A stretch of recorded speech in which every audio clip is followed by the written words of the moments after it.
Hello বন্ধুরা, আমি অলকানন্দা। সবাইকে জানাই রথযাত্রার অনেক অনেক শুভেচ্ছা। আজকে আমাদের বাড়িতে পুজো শুরু হচ্ছে, এখন শুরু হয়ে যায়নি। ভোগ রেডি করছিল এতক্ষণ ধরে পর। সকাল থেকে মনোজিৎ উপোস এবং একের পর এক ভোগ রান্না করে যাচ্ছে। এমন কোনো রান্না নেই বোধহয় যেটা মনোজিৎ করতে পারে না। এই যে আমাদের জগন্নাথ দেব পুরো সেজে একদম সুন্দর করে সাজিয়ে দিয়েছে বর। আমার বরও রেডি হয়ে গেছে, এখন আমরা পুজোয় বসছি। ভোগ রান্নাটা একা হাতে মনোজিৎ সবটা করেছে। তখন আমাকে ঢুকতে পর্যন্ত দেয়নি ওই ঘরে।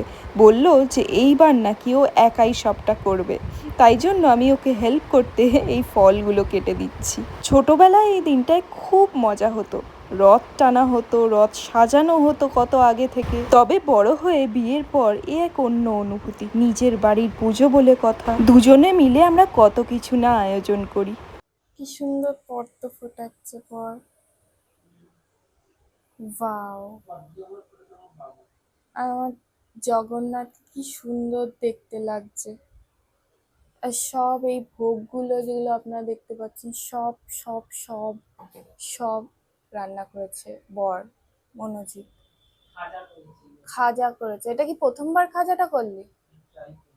প্রথমবার ট্রাই করে খাজা বানিয়েছে বর। কিন্তু দেখে তো মনে হচ্ছে ভালোই হয়েছে। তো যাই হোক, ঠাকুরকে এখন নিবেদন করা হচ্ছে সবকিছু। আর এই যে আমাদের ঠাকুরঘর, যেটা তোমরা প্রায় মিস করে থাকো, কারণ পুজো ফুজো হচ্ছে না, ওই জন্য ঠাকুরঘরও দেখানো হচ্ছে না, আর ব্লগও কম দিচ্ছি। বাট এই যে আজকে তোমাদের জন্য নিয়ে চলে এসেছি সুন্দর একটা ভ্লগ। আর এইদিকে চলে এসেছে আমার দুই বন্ধু। এটা হলো সায়নী, আর ওইদিকে লুকিয়ে রয়েছে ঈশাদি। যাই হোক,